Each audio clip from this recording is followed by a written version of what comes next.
Hi there, Shelly Kay here, and today I'm going to demonstrate a few different outlining techniques in quilling.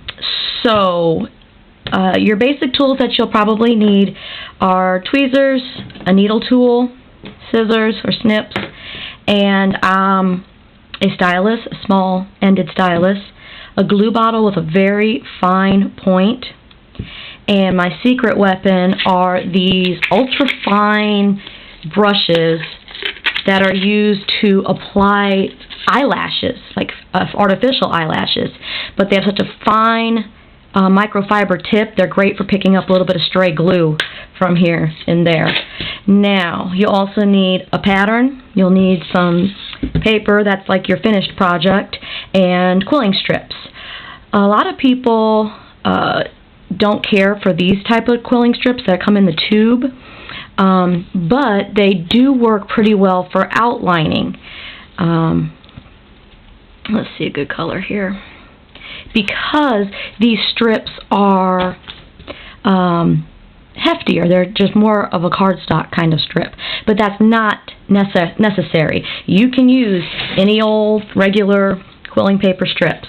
So I'll show you with a little bit of both and a few different techniques of getting your pattern on the paper. So, if you are going to be just writing with paper on edge, a word such as this, I would put that word where you want it to be over your final paper, which is the blue one, and use a stylus to trace over the word. Now, I'm not going to fill this in. This is rather wide, but I'm just going to fudge around it. Give it a lot of pressure when you're writing, so it goes through. Okay. I'm hoping that when I lift this up, you will be able to see the imprint in the paper there. Now I'm going to kind of hold it at different angles. Hopefully you can see that it really is indented, embossed into that paper. So your next step is to trace over those lines with your quilling paper.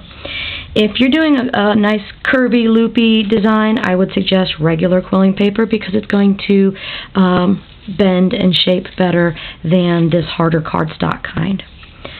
So I just cut a piece off. I'm going to snip the edges, and there's no up or down right way to the paper. Just find yourself the end here, and here is the slowest, most tedious part of this process. You can only do a little bit at a time. Glue and hold, and glue and hold, and glue and hold.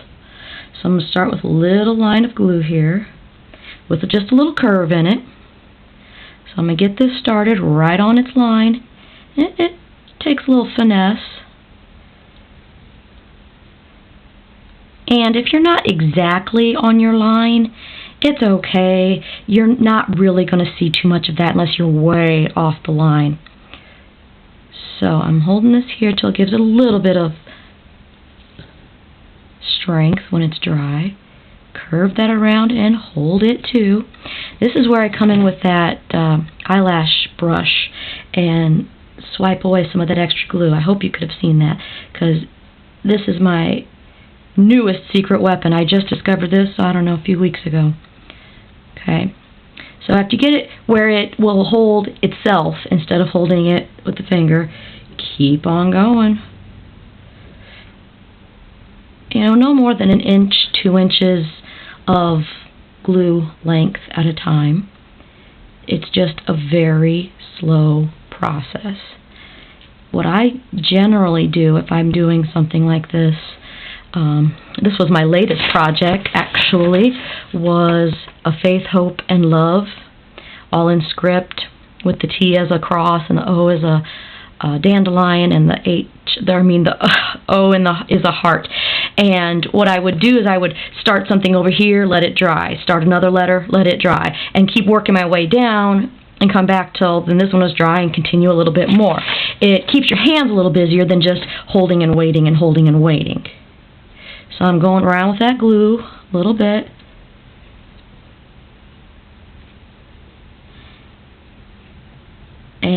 the basic process right there. It just takes a little bit of practice and a little bit of getting used to keeping your glue on the line and holding your paper. Now it's going to get interesting here when we come to this little cross point. I'll show you that when we get right up there. So I'm still holding this. Holding. If you don't think that your paper is curving nicely or holding its shape, you can go in there and push it and pinch it and give it a little more of the shape that you're going for. So I'm coming around here, and this is what's going to be tricky because I ran into this dead end. So I'm just going to snip myself a length of where I know it's going to be long enough, but then I'm going to start trimming it back, because I'm going to need it to match as exactly as I can. I'm going to try to get in there with that. This is where you're going to definitely need some tweezers. Catch its glue line. And like I said before, you're going to need to fudge it a little bit. If this part did not meet the center of the H there, then you're just going to have to play with it until it does. So we pick it up on the other side.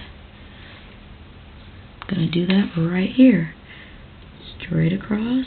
Ooh, I missed my line bad there. You'll get the point though. We'll clean it up and you'll see that it doesn't make too much of a difference. So I'm trying to join that as in line as I can. And then like I said, you're going to be able to give it a little bit of wiggle once it gets set here. So that's about where the end of that H was. I feel like I need to get my head over this because it's delicate work. I'm sure you get your nose down in your work too. I'm going to be spinning this around a lot so I can see if I haven't spun it around yet, I can see where I've missed my glue on the inside. But for the sake of this demonstration, I think you get it. And when you feel that this little micro brush is getting clogged up, give it a quick rinse in water and let some of that glue dissolve off, or just get another one because they come in this large pack. They're disposable, so work with it however you want. Okay. Now you just continue that pattern all the way through this hello. I'm going to move on to something else, another shape. What I would do here with a bigger block letter, it's the same principles really. So say we're going to do it with this piece of card. You can do the same way you did with the first one. You can put it under where you want it, line it up, and use your stylus around it. Another way that I like to do, this is more of what I'm going to call a fill-in, because this kind of script is just single line writing. This is going to be generally filled in with something. You don't have to, it depends on your project. So what I would do with this is, on another piece of white typing paper, I would do that stylus tracing, okay? Or if you don't feel the need to use the stylus, I've done this. I've kind of graduated to the stylus. I used to do like this, and if this light is bright enough, you can see it. I've used a light box. I've put it up to the windows. You trace it with a really heavy hand, very heavy hand, and then I go back and erase it. I know it seems a little counterproductive, but it's what I did at the beginning. And then you're never going to erase it completely when it's such a heavy hand like that. So you're going to have that little bit of an outline. Plus, if you gave it so much pressure as you were outlining, you basically did emboss it to a point with that, like you would with a stylus. So I'm going to get that away from that other pattern behind it. And you can see, hopefully, that I've got this, I'm hoping I'm staying in screen, that you can see this very faint gray outline. I used to like that. Still don't mind it. It's just, like I said, it seems counterproductive a little bit. Plus, you're going to have some of the smudges because it used a heavy hand. But here's the thing. You're going to cut this out. You're going to outline it, fill it, do all your pretty stuff, and then cut this out on this typing paper, and then put the typing paper on your finished project. So your finished project is the quilling behind it, or the paper behind the quilling, will be white. And I like that because I think it shows a little more clear. If I put, I'm not sure. Let me see if I got a picture here. I'm hoping you can see this without too much of a glare. This is a project I made way back at the beginning. This, I don't know, 7 years ago now, 6 years ago now. But if you can see, like way inside there, everything was started on white typing paper, and then I cut around it. And I did do it in pieces, like I did this whole piece first, and then joined it up to this on another typing paper, and kept adding to it. It's a learn-as-you-go kind of process. But I do like how you see the white behind the coils, and not lime green everywhere. That's my preference, but everybody can do what they like. So back to our project. I'm going to try these quilling strips, the thicker ones now. I guess I will start this way, and you're always going to have a seam. See, that's the problem. I know people are anti-seam and anti-folding and anti-trimming, but you see how stiff that stays there? I'm going to start down here at my corner, and it's gonna keep itself up there pretty well. In fact, I can probably do this whole line because it's going to keep itself rather stiff. Okay, and the reason I started at the bottom of this K with this little extra tab here, because that's where the seam's going to be, and I just kind of put it out of the way. If I started at the exact corner, I'd have to match my last part to join at that last corner, and that could get tricky. So I'm going to run my glue line so that I don't have... Here, it doesn't necessarily matter too much if you have a little bit extra glue showing, because you're going to trim this outer edge, and you're going to fill the inside, most likely, so it'll cover itself up.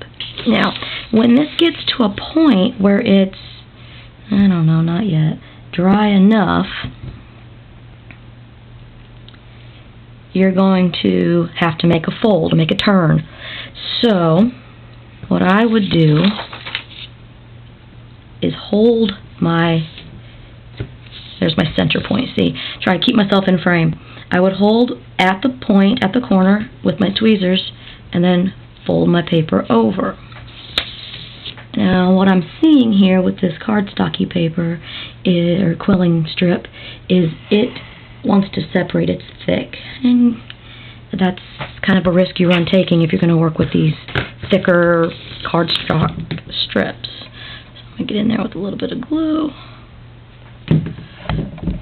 and you would just continue on all the way around. And when this one is, it's probably not dried enough yet, but I'll do it anyway. You're gonna see it doesn't want to turn right where I want it, so I guess I'll bring it back a little bit. Oof, I don't like this paper at all. But some people swear by it, so I just wanted to show a little bit of different techniques there. I'm guessing that's about all I need to show. I hope that helps. And I know it doesn't seem like I did a very lot there, but it's going to be a trial and error, practice kind of technique. If you have any more questions, comments, concerns, you can leave a message, a comment, or Facebook me privately, whichever you would like. I hope this has been helpful, and happy quilling!